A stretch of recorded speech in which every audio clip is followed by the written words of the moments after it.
بسم الله الحمد لله والصلاة والسلام على رسول الله.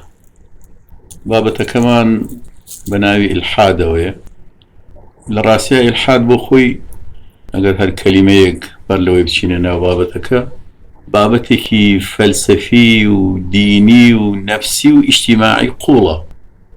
هەموو ئەم ڕەهەندانە ئەگرێتەوە، فەلسەفی و فکری، دینی و مەزهەبی و نەفسی و ئیجتیماعی. ئەم ڕەهەندانە بەڕووی ئیلحادە ئەکرێتەوە. ئیلحاد با بڵێن کاریگەرە بە هەموو ئەم ڕەهەندانە و بە درێژایی مێژوو تەحولاتی زۆری بەسەرا هاتووە. گۆڕانکاری زۆر لە ئیلحادا ڕوویداوە، ئەداتەکانی تێڕوانینەکانی ململانەکانی بە درێژایی مێژوو گۆڕانی بەسەرا هاتووە. ئێمە هەوڵ ئەدەین ئەگەر بتوانین سێ خاڵ فریا بکەوین، قسە لەسەر سێ خاڵ بکەین. یەکێکیان تعریفی ئیلحادە، ئەوی تریان منشە و چاوگە و سەرچاوی ئیلحادە کە مەجموعەیە ئەسبابی تایبەت بەخۆی هەیە، و خاڵی سێهەمیشمان بریتیە لە تاریخی ئیلحاد و قۆناغەکانی. هەڵبەتە بۆ ئەمڕۆ بەس ئەم سێ خاڵە، ئەگینا خاڵی تر زۆر ماوە کە لە محازەرەکانی داهاتوە بتوانین قسەیان لەسەر بکەین.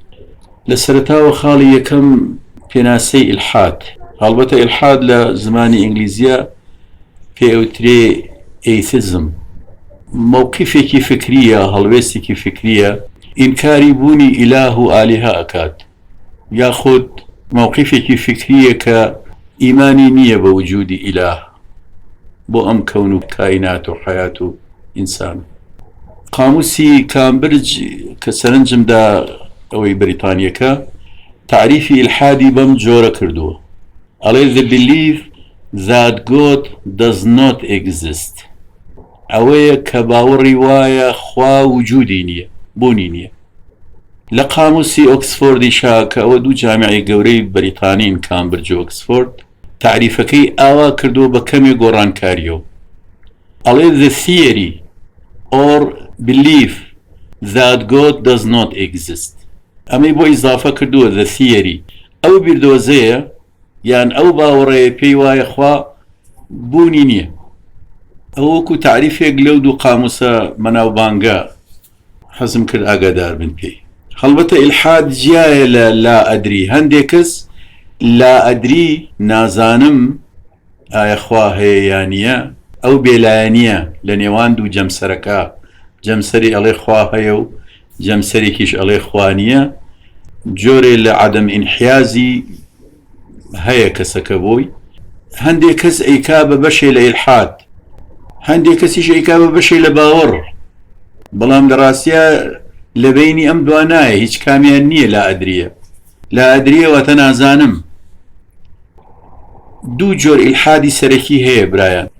ئیلحادێکی سلبی لاواز، کەڵین سلبی باسمان لە باش و خراپ نییە، باسمان لەوەیە نائاکتیڤە، ناچالاکە. ئیلحادێکی لاوازی سلبی کە ئەڵێ ئیمانم نییە، بەڵام بە ئاشکرا ئینکاری وجودی ئیلاه ناکا. ئەڵێ من ئیمانم نییە، من باوەڕم نییە، شاید هەبێ، شاید بوونی هەبێ. ئەمە ئیلحادێکی زەعیفە، لاوازە، لە ئاستی فەردایە. ئیلحادێکی ترمان هەیە کە ئیلحادێکی ئاکتیڤ و ئیجابی و بەهێزە، سەراحەتەن ڕاشکاوانە ئینکاری بوونی ئیلاه ئەکات و پێی وایە هەر کەسێ باوەڕی وابێ ئیلاه بوونی هەیە بە هەڵەدا چووە. ئەوەی یەکەمیان وانە بوو، ئەوەی یەکەمیان ئەیوت شاید من باوەڕم نییە بە بوونی ئیلاه. ئەمە دوو جۆر ئیلحادی سەرەکی. ئەتوان ئەم بەشەی کە باسمان کرد وەکو تعریف و پێناسەیە بێ بۆ ئیلحاد. ئێستا خاڵی دووەم قسەیە لە مەنشەئی ئیلحاد بکەین، چاوگەی ئیلحاد و سەرچاوی ئیلحاد و ئەو ئەسبابانەی کە ئیلحادی بەرهەمهێناوە. یەکەمین سەبەب فکری و فەلسەفیە کە ئیلحادی بەرهەمهێناوە. کە ئەڵێن فکری و فەلسەفی، باسمان لە حەقیقەتێکی ڕەها و دروست نییە لە فکرا یا لە فەلسەفە، چکە ئەکرێ فەلسەفە بێ و تووشی هەڵەبوو بێ، ئەکرێ فکر بێ و ئیشتیبا بێ. بەڵام معنای ئەوە نییە فکر نییە، فەلسەفە نییە، تێڕوانین نییە. ئەمەش لە چەند خاڵێکە ئاماژە پێەکەین سەبەبی فکری و فەلسەفی شاندادان و ئیعتیمادی کولی لەسەر عەقڵ و لەسەر هەست لە بەدەستهێنانی معریفە، واتە تەنها ئەداتێک بۆ ئەوەی معریفەی پێکەسب بکەی لای ئەم کەسانە بریتیە لە عەقڵ و هەستەکان.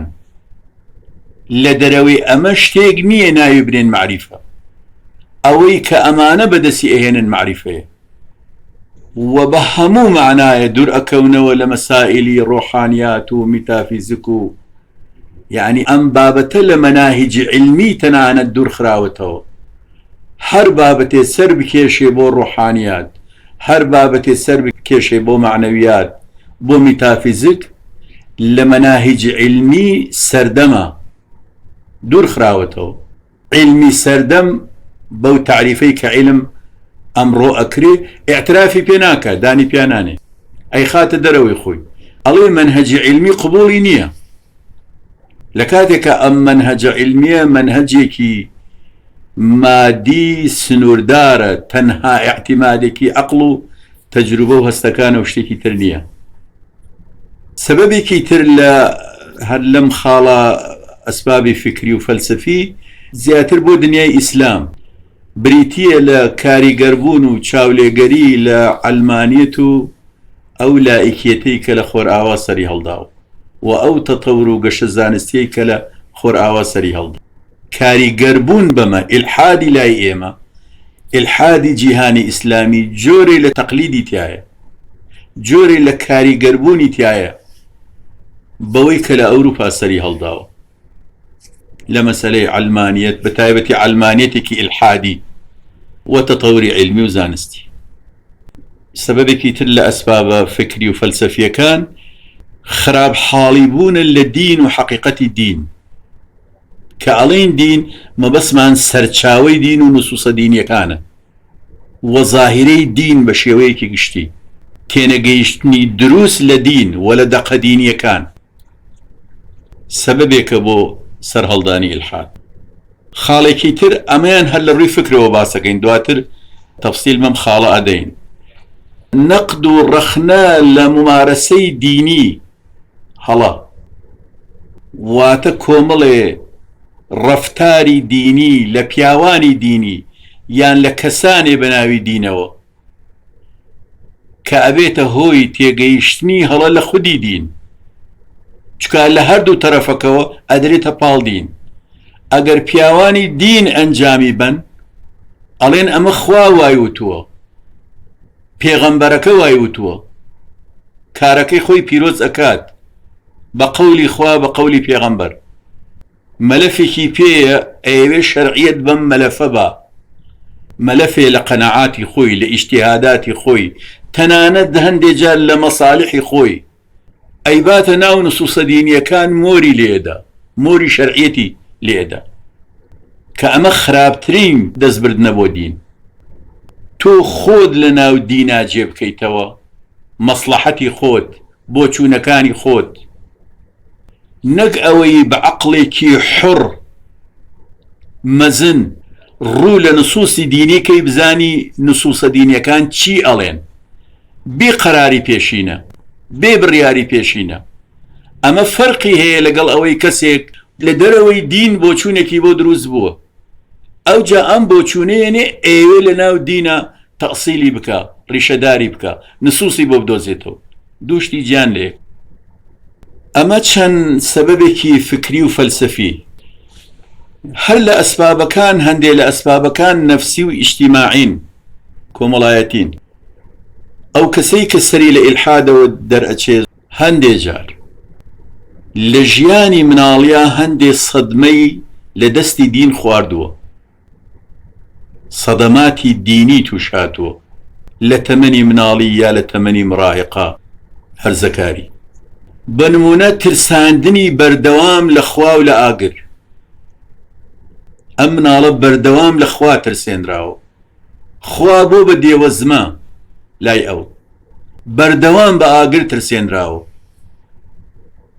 کە لە ڕاستیان مناڵ و فیترەتی مناڵ و جوانی و ناسکی مناڵ ئەبێ محەبەتی خوای پێ بناسێنی، میهرەبانی خوای پێ بناسێنی، نیعمەتەکانی خوای پێ بناسێنی. خاڵێکی تر کە باز لە سەدمەی دینیە بۆ مناڵ لە قۆناغەکانە تووشی سوکایەتی و زەلیلی بوو بێت بە ناوی دینەوە، هەسکا کەرامەتی ڕووشاوە بە ناوی دینەوە، جۆرێ لە زەلیلی و ڕسوایی بە ناوی دینەوە ڕووی لێ کردووە. ئەوەش جۆرێ لە سەدمە بەو گەنجە یا بەو مناڵەدا کە دین ئەداتێکە بۆ زەلیلکردنی ئەو، بۆ کۆتوبەندکردنی ئەو، بۆ ڕسواکردنی ئەو. خاڵێکی تر کە مناڵ متابعی ئەکات، تابعی ئەو کەسانەی کە دینی پێگەێنن، دژایەتی لە بینی ئەو گوتارەی کە بەو ئەگات لەگەڵ ئەو سلوک و ئاکار و ئەخلاقی کەسەکە هەڵی گرتووە، ئەم کەسەی کە دینی پێگەێنێ، گوتاری دینی پێگەێنێ. تەماشاکە بە گۆشەی 180 کەسەکە خۆی پێ و پابند نابێ، صادق نییە لەگەڵ گوتاری خۆیە، صادق نییە لەگەڵ ئەوەی کە ئێڵێ. ئەگەر باوکو دایک بیانەوێ مناڵەکانیان بە تەندروست پێ بگەێن و پەروەردە بکەن بە پەروەردەیەکی تەندروستی دینی، ئەبێ خۆیان نمونەیەکی کردداری بن بۆ ئەو شتەی کە لە مناڵەکە داوایەکە. لەوانەیە زۆر جار قسە کاریگەری نەبێ، ئەوەندەی کە فعل و کردداری کەسەکە کار لەسەر مناڵەکە بەجێهێڵە. دژایەتی لە بینی خیتاب و لە بینی سلوک و ئەخلاقا مناڵەکە تووشی جۆرێک لە بێمتمانەی ئەکا، جۆرێک لە سەدمەی بۆ دروست ئەبێ لە دین و پیاوانی دین و ئەو کەسانەی کە باز لە دینەکە. هەر لە مەیدانەدا ئاماژاکەم بە ئەو ژینگەیەکی تنوتیژ لە ڕووی دینیەوە، هیچ جۆرە تەسامحێکی تیانە، مەجال بە هیچ پرسیارێ نادرێ، ناهێڵێ کەسەکە بیر بکاتەوە. مناڵە گەنجە پرسیاری هەیە لە دین، پرسیاری هەیە لە خوا، هەردەمی کردەوە ئەم دایەگرێتەوە. ژینگەیەکی تنوتیژ بە ناوی خوا، بە ناوی دینەوە، یاخود تەواوی ئەو هەست و نەست و سلوکیاتەی کە مناڵێک هەیەی گەنجێ هەیەی تۆ ڕەبتی کەیتەوە بە گوناه و بە تاوانەوە. ئەوە تۆ ئەوەت بەسەر هات لەبەر ئەوەی فڵان گوناه ئەنجامدا، تۆ ئەوە واد لێ هات لەبەر ئەوەی ئاوا تاوانبار و گوناهکاری. ڕەبتکردنەوەی هەموو شتێکی بە گوناهەوە، بە تاوانەوە. ئەمە سەی لە چیوە دەرەچێت؟ ئەم جۆرە پەروەردە، ئەم جۆرە ژینگەیە، ئەم جۆرە خیتاب و گوتارە لەگەڵ مناڵێکە یا لەگەڵ هەرزەکارێکە لەو قۆناغە حساسە، ڕەدلفعلێکی نەفسی بەرگری کار لە خۆی بۆ دروستە بێ. یەکەمین شت دین ڕەفزەکە، کاتێکە جۆرێک لە جەوی ئازادی بۆ ڕەخسێ دێتە دەرەوە لەو ژینگە، سەربەستی و ئازادیە وەرەگرێ، یەکسەر دین ڕەفزەکات، ئێوێ ئەو عاتیفە و هەست و نەستەی خۆی لەو دۆخە بێنێتە دەرەوە، ئەم دۆخە دۆزەخیە کە لە دنیا بۆیان دروست کردووە، بە دوای ئەمن و ئەمانێکە ئەگەڕێ، ئەمن و ئەمانێکی داخلی لە ناوە. ئێوێ ڕاحەت و ئیسراحەتێ بەخۆی بات، بەچی؟ بە نەرێکردنی خوا. کورکاکە نییە، وەکو چۆن ئەڵێ کۆڵێکە لە کۆڵی ئەەکەمەوە، خوا نییەوتەوە، قیامەت نییەوتەوە و ئاگر نییەوتەوە. ئیسراحەت و پشوویە بەخۆی ئەدا، نەفەسێ بەخۆی ئەدا، ڕەدەلفعلی بۆ دروست بووە، تەمەڕودێکی عەقڵی بۆ دروست ئەبێ. ئەم ئینسانە دین ڕەبتەکا بە زوڵمەوە، لای ئەو کەوتت دین یعنی زوڵم، یعنی چەوسانەوە، یعنی ڕێگەنەدان بە پرسیار. ئەمە سەدمەیە لە حەیاتی ئەم ئینسانە کە سەری لە ئیلحادەوە دەرەکات.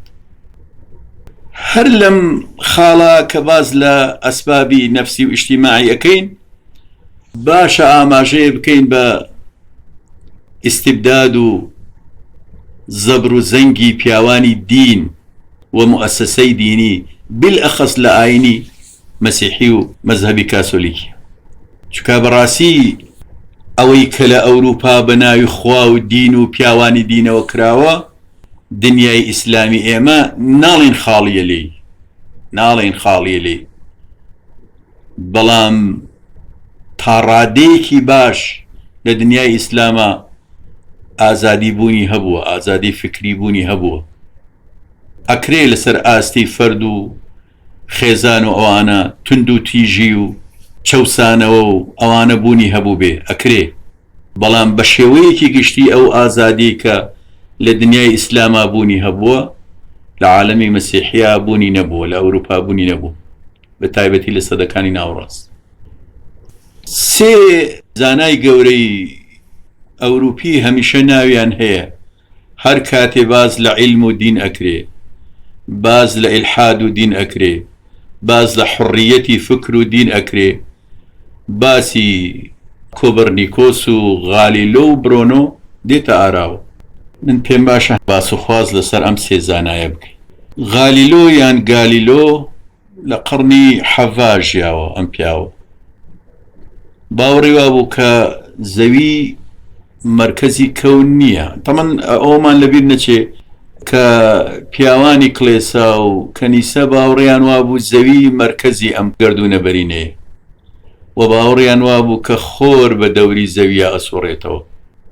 ئەمانە ئەقوال و قسە و باسی ئابا و پیاوانی کڵێسا بوو. عەلا ئەساس ئەمانە تەفسیری کتابی مقەدەسیان کردووە گەیشتونەتە ئەم نەتیجەیە. هەڵبەتە بەر لە گالیلۆ لە بیرمان نەچێ کۆپەرنیکۆس هەم لە زەمن و لە تەمەنا لە گالیلۆ و برۆنۆ پێش گالیلۆ و برۆنۆ هاتووە.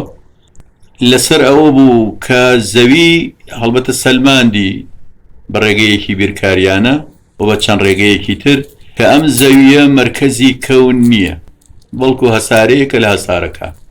غالیلۆ یان گالیلۆ کە ساڵی 1642 کۆچی دوایی کردووە، لە دوای کۆپەرنیکۆس تەلسکۆبی بەکارهێنا و تەئکیدی لە نەزەریەکەی کۆپەرنیکۆس کردەوە. ئەوەی کۆپەرنیکۆس پێی گەیشت بوو ئەمیش تەئکیدی لێ کردووە کە ئەوە حەقیقەتێکی علمیە، زەوی مرکزی ئەم کەونە نییە، زەوی بە دەوری خۆرە ئەسوڕێتەوە. کتێبە بناوبانگەکەی گالیلۆ بە ناوی حوار حول النظامين بعربي، حوار حول النظامين الرئيسيين للعالم. لو كتابا باس لوا أكاد كزوي هساريك لهساركان شقي قردون نية وبدوري خورا أسوريتو. بلام كوبرنيكوز يكم كذبو أم بابتي بابلين تركت لواني برسياري اللي ربيت آراو باش بوچی کۆپەرنیکۆس وەکو گالیلۆ و برۆنۆ نەدرا بە محاکمی تەفتیش، بۆ دادگایان لێ نەگرت. لە ڕاستیە کۆپەرنیکۆس کتێبەکەی ئامادە کردبوو تەقریبەن ئەتوانین بڵێن چەندەیەک بوو ئەم کتێبەی بە سڕی هەڵگرت بوو، نێوێرا چاپیکە، نێوێرا نەشریکە، حتا کۆتایی تەمەنی باوڵین کۆپەرنیکۆس ئەو ساڵە چاپی ئەکا کە لە ناو جێگەی مەرگایە. کتێبەکە چاپەکری ئەم کۆچی دواییەکە، لەبەرەوە محکەمەی تەفتیش با بڵێن ئەم پیاوە ناگرێتەوە، بەڵام گالیلۆ و برۆنۆ ئەگرێتەوە. ئەوەی کە گالیلۆ ڕایگەیاند بە ڕێگەی تەلسکۆب ئیسپاتی کرد، تاکیدی لە نەزەریەکەی کۆپەرنیکۆس کردەوە، کڵێسا زۆر بە توندی چوون بەگژیا، وتیان ئەوەی کە تۆ ئێڵەی پێچەوانەیە بە کتابی مقەدەس، چکە لە کتابی مقەدەسە، لە کتابی مەزمورە کە بەشێکە لە کتابی مقەدەس هاتووە ئەڵێ ثبت الأرض واتە الله ثبت الأرض فلا تتزعزع، خوا زەوی جێگیر کردووە، دامەزراو کردووە، بە هیچ جۆرەیە هەژان و لەرزە و ئەوە ڕووی لێ ناکات. لە ڕاستیە ئەم نەسە ئەگەر بەراوردکەین بە هەندێ نسوسی قورئانی زۆر دروستە، نەسێکی دروستە. والجیبال ئەرساها، یعنی چیاکان بۆ تەمایی ئەوەی کە زەوی لە هەژان و لەرزەی گەورە بکەوێت، ئەو بورکانەی کە لە ناویایەتی نێتە دەرەوە، بەهۆی ئەو سەنگ و قورسایی کە لەسەریت ئەکرێ ئەم نەسا ئەگەر فعلەن وحی بێ تەویلی ئەوە بکرێ کە فعلەن خوای متعال مەبەسی ئەمەیە بەڵام ئابای کڵێسا وا حاڵی بوون کە زەوی جێگیرە سابتە جوڵەی نییە و هیچ جۆرە لەرزە و جوڵەی ڕووی لێ ناکات بۆیە هەر کەسێ قسەیەکی کرد با پێچەوانەی ئەم قسەیە ئەدرا بە دادگا وەکو گالیلۆ وەکو برۆنۆ گالیلۆ بانکرا بۆ ڕۆما بۆ محکەمەی تەفتیش و لەوێ حکم درا بەسەریە بەوەی کە ئەم قسانە ئەیکات هەرتەقەیە کە دواتر هەندێک قسە لە وشەی هەرتەقا ئەکەین ئەم هەرتەقە لەکوێوە هاتووە لە محکەمەی تەفتیش داوایان لێ کرد کە پەشیمان بێتەوە لە بەردەم محکەمە بە ناچاری بۆ ئەوەی حکمێکی تون نەدرێ بەسەریا و نەکوژرێ جۆرێ لە پەشیمانی دەربڕی بەڵام ئەڵێن کاتێ لە قاعەکە هاتە دەرەوە وتی سوێن بەخوا ئێسەش زەوی بە دەوری خۆرا ئەسوڕێتەوە واتە ئەو باوەڕی بە عیلم و زانستەکەی خۆی هێنابوو و باوەڕی بەوە هەبوو ئەمەی کە کڵێسا ئەیکا بەرامبەر بە ئەو حەقیقەتی نییە ڕاز نییە دروست نییە بەڵام لەبەر تند و تیژی و حکمی توندیان جۆرێ لە تەنەزولی کرد لە ڕێیەکەی خۆی کەلیمەی هەرتەقا هەندێک پێیان وایە کەلیمەیەکی سریانیە هەندێکیش پێیان وایە کەلیمەیەکی یۆنانی کۆنە بە لاتینی پێی ئەڵێن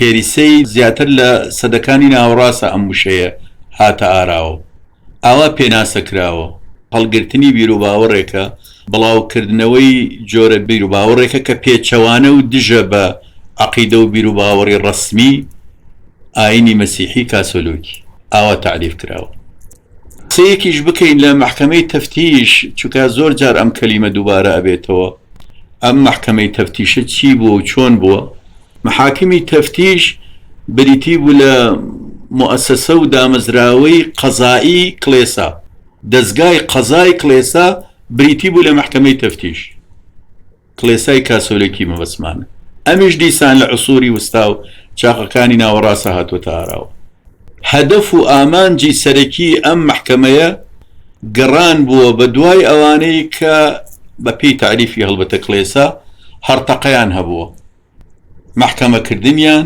تەعزیبدانیان ئیجبارکردنیان بۆ ئەوەی تەراجع بکەن لە بیرروباوەڕەکەیان و بۆچوونەکەیان ئەگەر نەیان کرد سزادانیان بە سزادانێکی تون ئەگەر بڕیاریاندا پێچەوانەی بیرروبۆچوونی کڵێسا بن کەلیمەیەکیش دەربارەی برۆنۆ بڵێن باش کە ئێمە هەر ئەوەی لێ ئەزانین ئەم پیاوە نەزەریەکی هەبووە دەربارەی با بڵێن خڕێتی زەوی و سوڕانەوەی زەوی بە دەوری خۆرا و هەسارەیەکە لە هەسارەکان و تاکیدکردنەوەی هەبووە لە ڕاستیە لە نەزەریە و بۆچوونەکانی کۆپەرنیکۆس ئەمیش تۆزێ بە تەفسیل قسەیە لە برۆنۆ ناوەکەی جۆردانۆ برۆنۆیە ئەم پیاوە فەیلسوف بووە عالمێکی لاهوتی مەسیحی بووە و شاعیرێکی ئیتالی بووە ئەم سیانەی کۆ کردوتەوە لە خۆیان فەیلسوف بووە عالمێکی لاهوتی ئاینی مەسیحی بووە شاعیرێکی ئیتالیش بوو ساڵی 1548 زاینی لە ناپۆلی لەدایک بووە واتە 5 ساڵ دوای مردنی کۆپەرنیکۆس 16 ساڵ بەر لە لەدایک بوونی غالیلۆ ئەم لەدایک بووە لە گالیلۆ گەورەترە تەمەنی هەر بە گەنجێتی چۆتە ناو ڕەهبەنەوە ڕاهبەنێتی ئاینی کاسەلۆکی بەڵام ماوەیە کەم ماوەتەوە دواتر تەمەڕوودی کردو و یاخی بوو لەو کارە کاتێکە لە ڕووی عەقلی و فەلسەفی و جۆرەی لە پێگەیشتنی بۆ دروست ئەبێ دەست ئەکا بە گەشت بە ئەوروپا فەڕەنسا بەریتانیا ئەڵمانیا سویسرا زۆربەی و دەوڵەتانە گەڕاوە محازەرەی وتوەتەوە مەجالیسی مجادلە و ئەوانەی ساز کردووە بەحس و خواسێکی زۆری بووە لەو مەجالە پرسیارێ دێتە ئاراوە بۆچی با بڵێن برۆنۆ تۆمەتبار کرا بە هەرتەقە وتمان ئەو فکرەیە کە پێچەوانەی بیرروبۆچوونی کڵێسایە یەکەم ئینکاری ئەوەی کرد کە زەوی چەقی ئەم گەردوونە بێ واتە پشتیوانی نەزەریە و بۆچوونەکەی کۆپەرنیکۆسی بەڵکو دوورتر لە مەژڕۆی برۆنۆ وتی خۆریش چەقی ئەم گەردوونە نییە ئەگەر بڵێن کاکە مەبەستەکە ئەوەیە زەوی هەسارەیە کە بە دەوری خۆرە ئەسوڕێتەوە خۆرەکە چەقی گردوونە خۆریش چەقی گردوون نییە بەڵکو ئەستێرەیەکە لە ملیارەها ئەستێرە ئەم گردوونە و هەموو ئەستێرەکانی تریش هەروەکو خۆرەکەی ئێمە هەساری تایبەت بە خۆیان هەیە بە دەوری ئاسوڕێتەوە زیاتر لەمە شەڕۆیی وتی ئەم کەونە لامتەناهیە کەون مرکزێکیشی نییە ڕەفزی ئەوەی کرد کە کەون سنوورێکی هەبێ حدودێکی هەبێ زیاتر و زۆرتر لەمەش ڕۆیشت وتی چەندین عوالیمی تر هەیە وەکو ئەم عوالیمانەی ئێمە مەخلوقی عاقلی تایە مەخلوقی زیندوی تایە ئەکرێ هەزارەها هەزار عوالیمی تر هەبێ خەڵکی عاقلی تیابێ خەڵکی زیندوی تیابێ ئەم قسانە زۆر تازە بوو ئەم قسانە وەکو چۆن بڵێ تەقینەوەی قومبەلەیەکی فرە گەورە بوو لە ئەوروپا بەدبەختی ئەم داماوە ئەوە بوو کە عەقڵی پێشی سەردەمی خۆی کەوتە بوو شتانێکی ئەوە سەردەمی خۆی قبوڵی ناکرد پێداگری لە خاڵێکی تر کرد وتی زەمان و مەکان نسبین کە دواتر ئەنیشتاین گەشەی پێدا و بابەت زەمان و مەکان دوو مەفهومی نسبین مطلق نین بەپێی اختلاف و دیدگای جۆرا و جۆر معنایان بۆ دروستە بێ و گۆڕانیان بەسەرادێ لەمەش خراپتر دەستی کرد بە نەقدکردنی مەسیحیەت و لاهوتی مەسیحی زۆر بە توندی کەوتە گاڵتەکردن بیر و باوەڕی ئەساسی مەسیحیەت مەسئلەی تەسلیس سێتایی زۆر بە توندی لێیدا لاهوتی مەسیح ئسمەتی پاپا هەمووی هەڵۆشان لەبەریەک وڕای گەیان بە ڕاگەیاندنێکی ڕاشکاوانە دینی حەقیقی بریتێ لە فەلسەفەیەکی ئازاد نەک ئەمەی کڵێسا بە ئێوەیە بەخش بەوشەوە نەوەسا ئینکاری تەواوی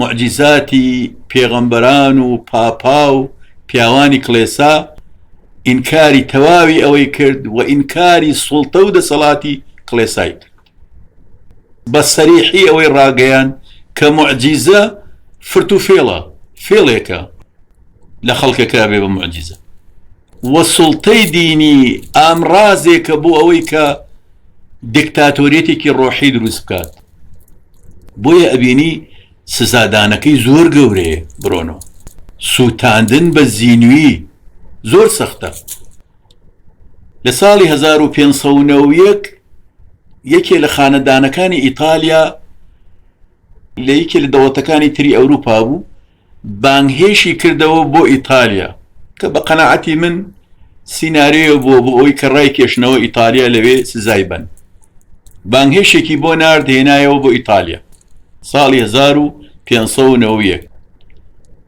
دوای یەک ساڵ تەسلیمی مەحکەمەی تەفتیش کرا لە شاری ڤینیسیا لە شاری ڤینیسیاوە بە کۆتوبەندەوە نەقڵ کرا بۆ ڕۆما دوای 8 ساڵ لە سجن و تەحقیق لە حەڤەی 2600 بە شێوەیەکی ڕەسمی و فەرمی تۆمەتبار کرا بە هەرتەقەیەکی ڕاشکاو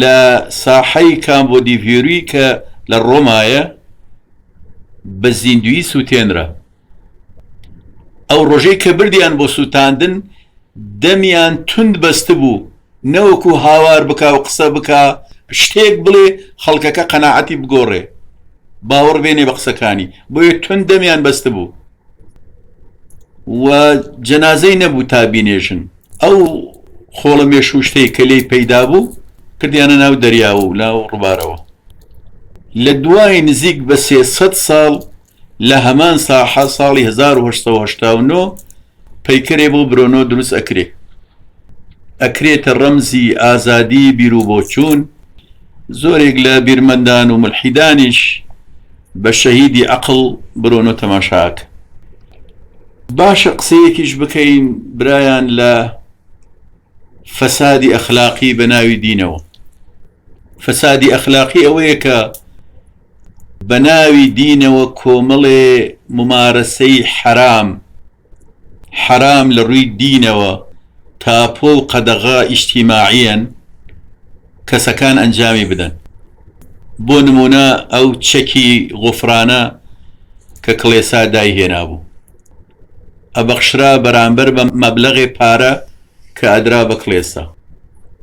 ئەمە وای کرد پارە کۆکردنەوە بەخشینی چەکی غوفران وای کرد کە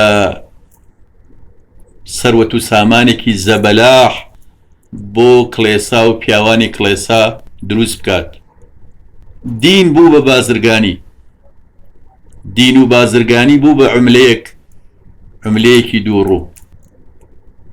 ئەم سەکی غوفران و ئەم ناعەدالەتی و ئەم تجارەتکردنە بە دین سەری کێشا بۆ شۆڕشەکەی مارتن لۆسەر ئیسلاحی دینی دواتر جیاکردنەوەی مەزهەبێ بە ناوی مەزهەبی پرۆتستانتی. تاریخ و مێژووی غەرب ئەوەی تۆمار کردووە کە پیاوانی کڵێسا تەنانەت پاپ تێوت گلابوون لە زینا، لە شزوز، لە تەعزیب و سزادان و کوشتن و لە بە کۆیلەکردنی خەڵکی ئەوروپا. لەبیرمان نەچێ مەسئلەی ئەقتاعیەت و دەرەبەگایەتی کڵێسا بەرهەمی هێنا لە ئەوروپا، جۆرێ بوو لە کۆیلایەتی، دواتر ئەگوێزێتەوە بۆ دنیای ئیسلام بە تایبەتی لە سەردەمی دەولەی عوسمانیا دەرەبەگایەتی بە تەواوی ڕەنگەگرێ. لە چاخەکانی ناوەڕاستە مێژوو ئەوەی تۆمار کردووە پاپاواتی کڵێسا لە حەیات و ژیان و زیندەگیەکی فرەفرە متریفانە ژیاون و لە ئەو پڕی ئینحیلالی ئەخلاقیا بوون و تەواوی بەناسیبەکانیان قۆڕخ کردووە، مەناسیبی دەوڵەت خۆرخیان کردووە بۆ کەسوکاری خۆیان بۆ خەڵکانی نزیک لە خۆیان. ئەوە مێژوو تۆماری کردووە، مێژووی ئەوروپا. خەتەرترین شت برایان، ترسناکترین شت بۆ دین و بۆ ئینسان بریتیە لە ئیستیبداد و دیکتاتۆریەت و فەسادی ئەخلاقی و زوڵم و ستەم بەناوی دین بەناوی خواوە. هیچ شتێ ناگاتە ئەمە. دین بەس ئەمەی لەگەڵا نەبێ بە سروشتی وەک ئاوێکی ڕەوان ئەچێتە ناخی خەڵک، بەڵام ممارەسەی غەڵەتی لەگەڵ نەبێ، ممارەسەی غەڵەتی شوێن کەوتوانی دینی لەگەڵ نەبێ. تەشهیرکردن خراپترین ئەداتی ئەهلی دینە، چونکە ئەگەر ئەم ئینسانە لە دەرەوەی ئەو جوانێکی هەبێ، مانایەکی هەبێ، ئەڵێ شەرعیەتی منە خاتە خەتەرەوە، ئەڵێ ئەو پرسیارە دروستە بێ، جا ئەگەر ئێوە چاکبوونایە ئەم چاک و ساڵحە چۆن لە ئێوە جیابوویەوە؟ کەوابوو بیکە بە ناساڵح، بیکە بە ڕووخاو، بیکە بە فاسید، بۆ ئەوەی تۆ شەرعیەتی هەبێ، بوونی هەبێ. ئەگەر ئەم ئینسانە تەوازن بە خۆی نەدا، ئەزانی ئەمە چ ڕەدەلفیعلێکی تون دروستەکە، نەیتوانی تەوازن بە خۆی دروستکە، ئێسەش بەرەو ئیلحاد ئەڕوە، ئێسەش دژ بە ئیسلام و ئیسلامی قسەکە. بۆ تۆ کە گڵۆڵەیە لێژەکەیتەوە شتێکی خڕ لە چیایەکەوە زۆر بە زەحمە دەتوانێت خۆی ڕاگرێتەوە، تۆ بەردەوام لە قەیلێ ئەدەی بۆی بڕوە تا ئەگاتە ئەسفەلە سافلی. شکاندنی شخصیەت و کەرامەتی ئینسان و ئیزلالکردنی ئەگەری زۆر زۆرە ڕەدەلفیعلی زۆر تون بنوێنێ تا وای لێبێت لە دین، لە خوا، لە هەموو شێ بکەوێتە گومانەوە، بکەوێتە محارەبەی ئەمان. بۆیە پێم وایە ترسناکترین شت بۆ دین بۆ ئینسان ممارەسەی غەڵەتە بە ناوی دینەوە، بە ناوی خواوە. قۆڕخکردنی حەقە لە خۆتە. ئێکاکە خۆ ئەتوانی بڵێ برای من هەروەکو ئیمامی عەلی چۆن فەرمووی دەربارەی خەواریج پرسیاریان لێ کرد، فەرمووی ئیخوانونا بەغەو عەلەینا، ئەوانە برای ئێمەن دەستدرێژیەکەنە سەرمان. ئەی تۆش وەکو ئەم ئیمامە مەزنە بووتە کاکە وڵی برای ئێمەیە، بەڵام ئێستا بە فیکر و بۆچوون و ڕێگە و ڕێبازی ئێمە ناخوا. ڕێگەیەکی تری هەڵبژاردەوە بۆ خۆی مبارەکی بێ سەری لە چیوە دەرەچە خۆی مەسوولە نەت ئەتوانی ئەمە بڵێ ئەتوانی بۆ ئیلا ئەبێ بەرامبەر بشکێت ڕسوا بێت بۆ ئەوەی کە تۆ بوون هەبێ شەرعیەتی هەبێ بوون و شەرعیەتی تۆ ئەگەر بەم جۆرە کارە قێزەونانەوە بێ هەر بوون نییە هەر شەرعیەت نییە تۆ ئەبێ لە نەسی قورئان و فەرموودە بوون و شەرعیەتت هەبێت نەک لێ ناشرینکردن و ڕەدەلفیعلێکە لە کەسێکەوە بۆ کەسێکی تر ئەوەی کە حەزرەتی ئیبراهیمە فەرمێ خوایە مەمان کە بە فیتنە للذینە کەفەڕوا خوایە مەمان کە بە فیتنە بۆ خەڵکانێکی بێ باوەڕ بوون بە فیتنە ئەوەیە کەسەکە لە ئەخلاق و سلوک و مەوقیفی منەوە ڕق لە خوا هەڵەگرێ خوای گەورە فەرمێ کاتێککە لەگەڵیان دانیشن گوێن بە خواکانیان مەدەن ئێوە جنێو بە خواکانیان بدەن ئەوانیش جنێو بەخوای ئێوە ئەدەن بغەیری العلم تۆ مەبە بە فیتنە بۆ ئەو ئینشاءڵڵا لە محاضەری داهاتووە باس لە تاریخی ئیلحاد و قۆناغەکانی ئیلحاد دەکەین پێم وایە بۆ ئەمڕۆ ئەوەندە بەس بێت درێژەم بە بابەتەکەدا وآخر دعوانا عن الحمد لله رب العالمين